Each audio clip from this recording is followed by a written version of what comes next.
हाय juniors, कैसे हैं आप लोग?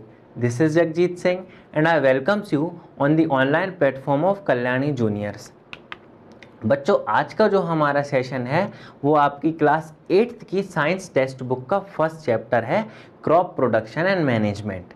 पर उससे पहले मैं आपको बता दूं कि मैं आपकी क्लास 8th की साइंस टेक्स्ट बुक के फर्स्ट चैप्टर से लेकर लास्ट चैप्टर तक पूरा सिलेबस कवर करने वाला हूं।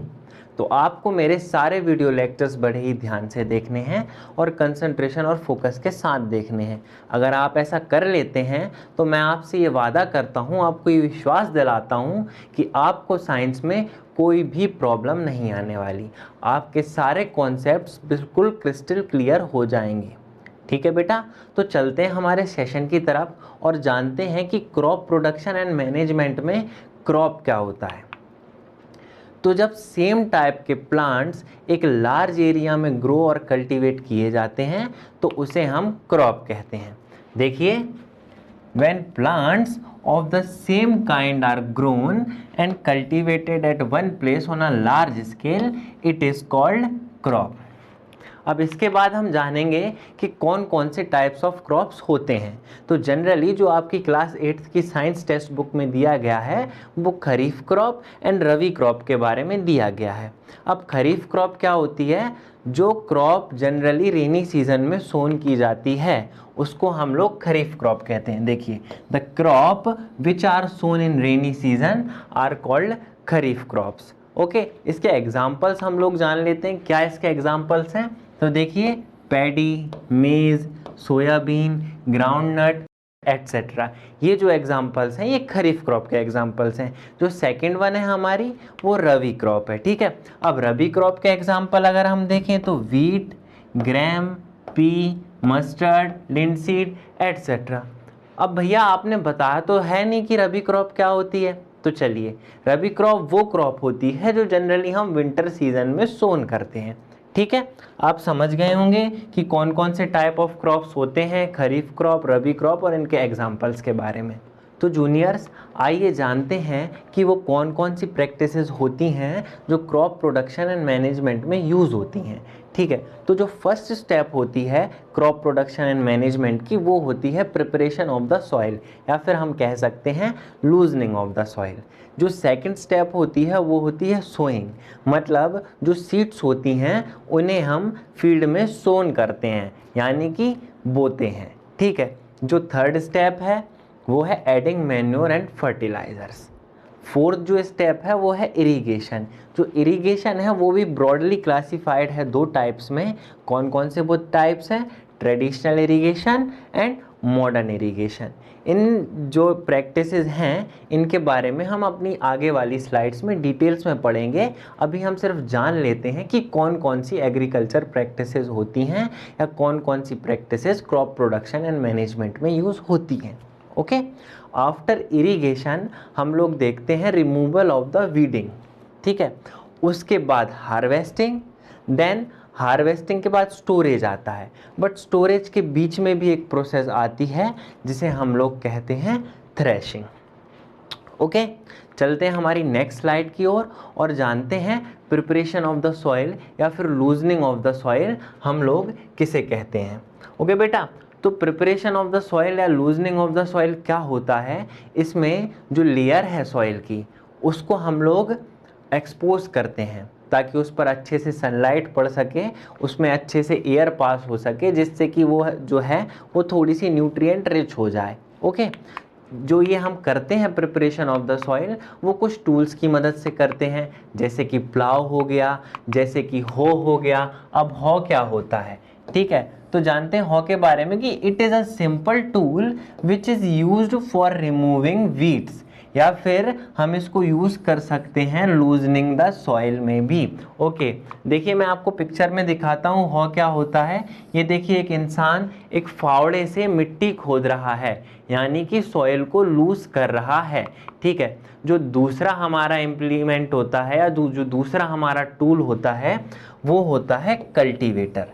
Okay, so nowadays plowing is done by a tractor driven cultivator।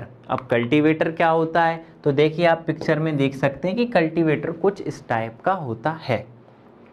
चलिए चलते हैं हमारी नेक्स्ट स्लाइड की ओर और देखते हैं नेक्स्ट स्लाइड हमसे क्या कह रही है। अच्छा, सोइंग, तो हमें सोइंग के बारे में जानना है जो कि क्रॉप प्रोडक्शन एंड मैनेजमेंट की दूसरी स्टेप है। तो आइए पढ़ते हैं सोइंग के बारे में। क्या होता है sowing? Sowing is the process of scattering और putting seeds into the ground. Okay, simply scattering और putting the seeds into the ground is called sowing. अब सोइंग भी कुछ टूल्स की मदद से की जाती है। वो टूल्स कौन कौन से होते हैं आइए उनके बारे में भी हम जान लेते हैं। तो जो ट्रेडिशनली जो टूल्स यूज़ किए जाते थे सोइंग में, वो एक फनल शेप्ड टूल होता था। बट जो हम मॉडर्न सिनेरियो में यूज़ करते हैं वो सीड ड्रिल है। सीड ड्रिल कुछ इस तरह का दिखता है। देखिए बेटा, जो इसका ये पार्ट है इसमें सीड्स पुट इन की जाती हैं। उसके बाद एक पाइप यहाँ पर अटैच्ड होता है जो कि ये नीचे वाला जो पंजा है उससे अटैच्ड होता है, जिससे सीड्स ग्राउंड में आसानी से चली जाती हैं। अब भैया ये वाला पार्ट कौन सा है? तो ये वाला पार्ट जो है वो मिट्टी को हटाते हुए खोदते हुए चलता है, जिससे कि जो सीड है वो मिट्टी के नीचे अच्छे से दब जाए। ओके, अब हमने जाना कि सीड ड्रिल कैसे यूज़ होता है एग्रीकल्चरल प्रैक्टिसेस में। अब हम बढ़ते हैं हमारी अगली स्लाइड की ओर और देखते हैं कि जो थर्ड प्रोसेस होती है या जो थर्ड स्टेप होती है क्रॉप प्रोडक्शन एंड मैनेजमेंट में, वो क्या होती है। तो वो होती है adding manure and fertilisers. Okay, अब देखिए बेटा, अगर हम बार बार एक ही फील्ड पर क्रॉप ले रहे हैं तो फील्ड की जो फर्टिलिटी है वो कहीं ना कहीं कम हो जाती है। जैसे कि आपको भी ग्रो करने के लिए या फिर हष्ट पुष्ट रहने के लिए पर्टिकुलर टाइम पे न्यूट्रिएंट्स की ज़रूरत पड़ती है ना। जैसे आपको ग्रोथ के लिए प्रोटीन चाहिए, आपको एनर्जी के लिए कार्बोहाइड्रेट और फैट्स चाहिए, विटामिन एंड मिनरल्स भी आपको लगते हैं बॉडी के कुछ पार्ट्स को रिपेयर करने के लिए। ओके, उसी तरह प्लांट को भी एडिशनल न्यूट्रिएंट्स एंड मिनरल्स चाहिए होते हैं। और वो हम कैसे देते हैं? वो हम उसमें मैन्योर्स एंड फर्टिलाइज़र्स मिला के देते हैं। ठीक है, अब मैन्योर्स और फर्टिलाइज़र्स क्या होते हैं जगजीत भैया? तो मैन्योर्स और फर्टिलाइज़र्स में भी आइए हम डिफरेंस जान लेते हैं। ये आपके एग्जाम पॉइंट ऑफ व्यू से बहुत ही ज़्यादा इंपॉर्टेंट हो सकता है। आपसे पूछा जा सकता है कि मैन्योर्स और फर्टिलाइज़र्स में क्या डिफरेंस रहते हैं। ठीक है, तो आइए बात करते हैं फर्टिलाइज़र्स की पहले।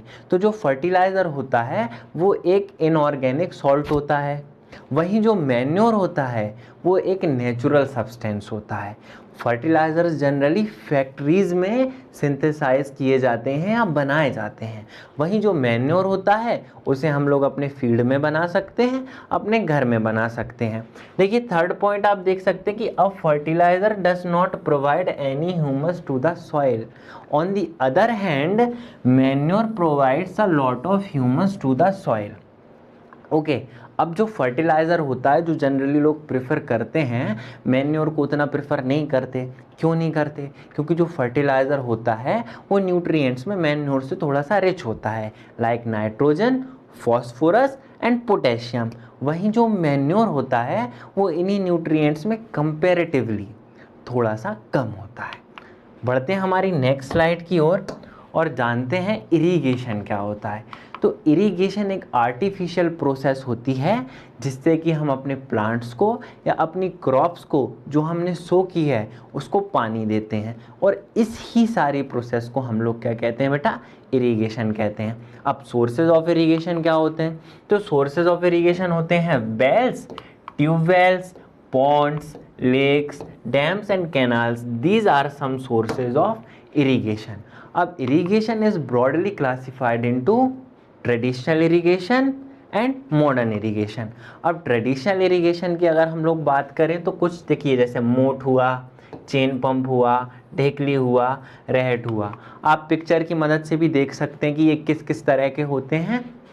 तो देखिए, दिस इज मोट, this is chain pump, this is ढेकली एंड दिस इज रहट। बट अगर एग्जाम पॉइंट ऑफ व्यू से देखा जाए कि आपसे क्या पूछ सकता है, तो जो ज़्यादा चांसेस हैं आपसे पूछने के वो हैं मॉडर्न इरिगेशन से। ठीक है, तो मॉडर्न इरिगेशन में देखते हैं हम क्या क्या होता है। तो मॉडर्न इरिगेशन में furrow irrigation, basin irrigation, sprinkler system and drip irrigation. ठीक है, ये 4 होते हैं जनरली, लेकिन आपके कोर्स में सिर्फ 2 ही हैं। अब आप कहेंगे जगजीत भैया हमने तो फरो इरिगेशन और बेसिन इरिगेशन पढ़ा ही नहीं, ये कहाँ से आ गया, ये क्या बला है तो ऐसा कुछ नहीं है, आपको ये दोनों नहीं पढ़ने हैं, आपको पढ़ना है सिर्फ स्प्रिंकलर इरिगेशन और ड्रिप इरिगेशन। तो चलिए चलते हैं स्प्रिंकलर इरिगेशन की तरफ और जानते हैं स्प्रिंकलर इरिगेशन क्या होता है। तो सिंपली अगर मैं आपको बात करूं या आपको विजुअलाइज कराऊं कि स्प्रिंकलर इरिगेशन क्या होता है, तो इसमें ये जो एक मेन पाइप रहता है, इससे एक परपेंडिकुलर पाइप अटैच रहता है। ठीक है, इस परपेंडिकुलर पाइप से फर्दर 2 नोजल्स अटैच रहती हैं, जिन 2 नोजल से पानी जाता है। अब पानी कैसे जाता है, जब पानी यहाँ से हाई प्रेशर से फ्लो करता है तो वो परपेंडिकुलर पाइप में एंटर हो जाता है, और परपेंडिकुलर पाइप में एंटर होने के बाद हाई प्रेशर की वजह से वो पूरे फील्ड में स्प्रिंकल्ड हो जाता है। अब स्प्रिंकलर सिस्टम जो है वो कहाँ कहाँ यूज़ है, तो sprinkler system mostly Sandy areas पर और जहाँ अनइवन लैंड है वहाँ पर यूज़ होता है। ठीक है, जो हमारा दूसरा है वो है हमारा ड्रिप इरिगेशन।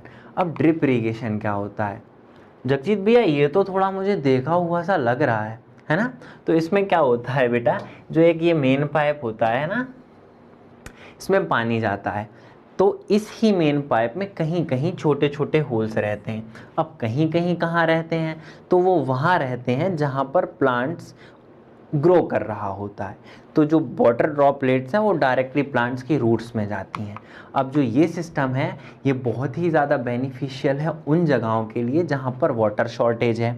हाँ, ये थोड़ा सा एक्सपेंसिव है, लेकिन जो मॉडर्न टूल्स हैं जनरली वो आपका लेबर और टाइम दोनों बचाती हैं। और ये जो 2 सिस्टम है स्प्रिंकलर और ड्रिप सिस्टम, ये तो आपका वाटर भी बचा रहे हैं, और वाटर कितना प्रीशियस है आपको पता ही होगा।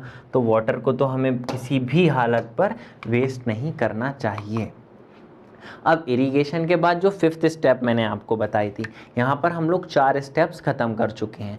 ठीक है, जो 5th स्टेप है इरिगेशन के बाद वो है प्रोटेक्शन फ्रॉम वीड्स। ठीक है, या फिर हम कह सकते हैं वीड्स को रिमूव करने की प्रोसेस। तो जनरली क्या होता है, इरिगेशन के बाद हमारी क्रॉप के साथ साथ कहीं अनवांटेड और अनडिज़ायर्ड प्लांट्स भी ग्रो हो जाते हैं, जो कि हमारी क्रॉप को नुकसान पहुंचाते हैं। अब नुकसान कैसे पहुंचाते हैं जगजीत भैया, तो आप सपोज़ करिए कि आपका कोई एक दोस्त है जो आपको नहीं पसंद, बिल्कुल नहीं पसंद, वो रोज़ आपके घर आकर रोज़ आपके हिस्से का खाना खा जाता है। तो क्या होगा कि कुछ टाइम बाद आप लोग वीक होने लगोगे, आपको प्रॉपर न्यूट्रिएंट्स, प्रॉपर मिनरल्स वगैरह नहीं मिल पाएंगे। वही सेम चीज़ होती है प्लांट्स के साथ। जब एक अनडिज़ायर और अनवांटेड प्लांट्स प्लांट के साथ ग्रो हो जाता है तो वो उसका न्यूट्रिशन, उसका वाटर और उसके सारे जो भी इंग्रेडिएंट्स वगैरह रहते हैं जो उसको ग्रो करने में हेल्प करते हैं, उन सबको ना अपनी तरफ खींच लेता है, जिस वजह से हमारा प्लांट कमज़ोर हो जाता है। अगर हम चाहते हैं कि हमारा प्लांट कमज़ोर ना हो तो हमें उस वीड को हटा देना चाहिए। अब जगजीत भैया हम कैसे हटाएंगे, आपको नहीं हटाना है, बट मैं आपको प्रोसेस बता रहा हूँ कि कैसे उस चीज़ को हटाते हैं। तो जो वीड्स होती है पहले तो वो समझ लें हम कि वीड होता क्या है।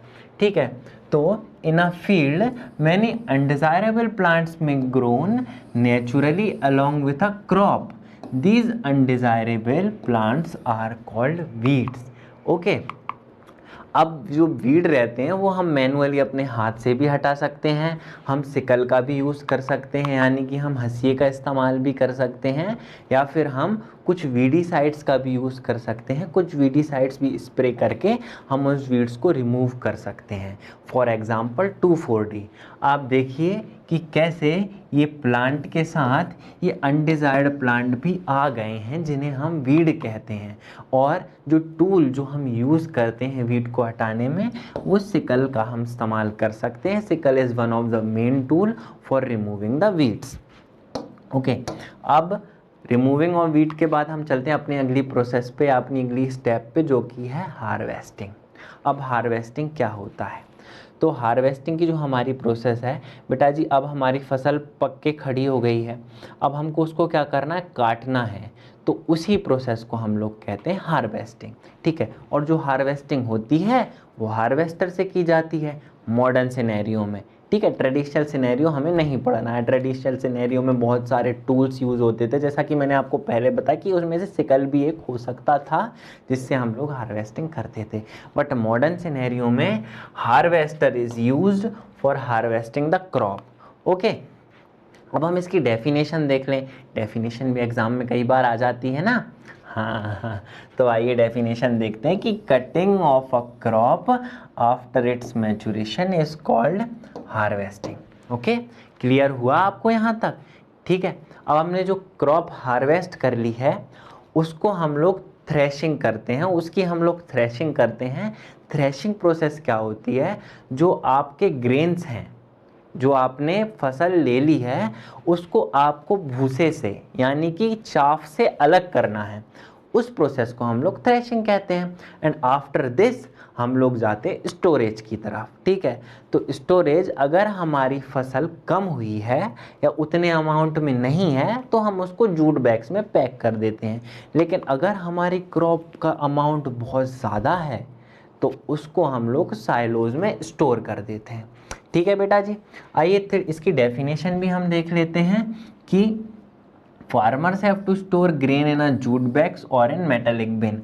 अब मेटेलिक बिन क्या होता है या फिर ग्रेनरीज क्या होता है, या फिर यहाँ पर एक वर्ड आपको साइलोज भी दिख सकता है, देखिए आप देख सकते हैं। ठीक है, तो मैंने यहाँ पर एक पिक्चर लगाई है आपको जानने के लिए, और पिक्चर देखते से एक फट याद आ गया होगा, अरे जगजीत भैया ये तो हमने देखी हुई हैं शहर के आउटर में, या हमने बहुत सारी जगहों पर देखी हैं जिनमें ग्रेन्स वगैरह इकट्ठा होते हैं। तो बिल्कुल सही बेटा, जब लार्ज अमाउंट में क्रॉप प्रोडक्शन हो जाता है और आपके घर में जगह नहीं होती उसको रखने की, तो जो फार्मर्स लोग हैं वो उनको साइलोज में स्टोर कर देते हैं।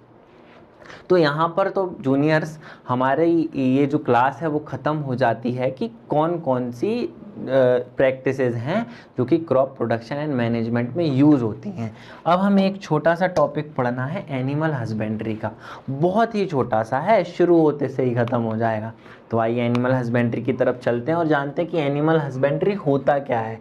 तो आप यहाँ पर देख सकते हैं कि एनिमल्स रियर्ड एट होम और इन farms to be provided with proper care, food and shelter। और जब ये चीज़ एक लार्ज स्केल पर होती है तो इसे हम एनिमल हस्बेंड्री कहते हैं। ओके बेटा, तो आपको समझ में आ गया होगा कि एनिमल हस्बेंड्री क्या होता है। सो जूनियर्स, यहाँ पर हमारा जो क्रॉप प्रोडक्शन एंड मैनेजमेंट का सेशन है वो ख़त्म हो जाता है। ओके, अब जो हम अपने नेक्स्ट लेक्चर में पढ़ने वाले हैं वो हम क्रॉप प्रोडक्शन एंड मैनेजमेंट के क्वेश्चन आंसर जो कि एनसीईआरटी बेस्ड रहेंगे वो सॉल्व करेंगे। मैं उम्मीद करता हूँ कि आपको ये लेक्चर अच्छा लगा होगा, आपको समझ में आया होगा। बट आपकी कुछ अगर क्वेरीज हैं तो आप वो कमेंट बॉक्स में ड्रॉप कर सकते हैं। मिलते हैं अगले लेक्चर में, तब तक के लिए जय हिंद।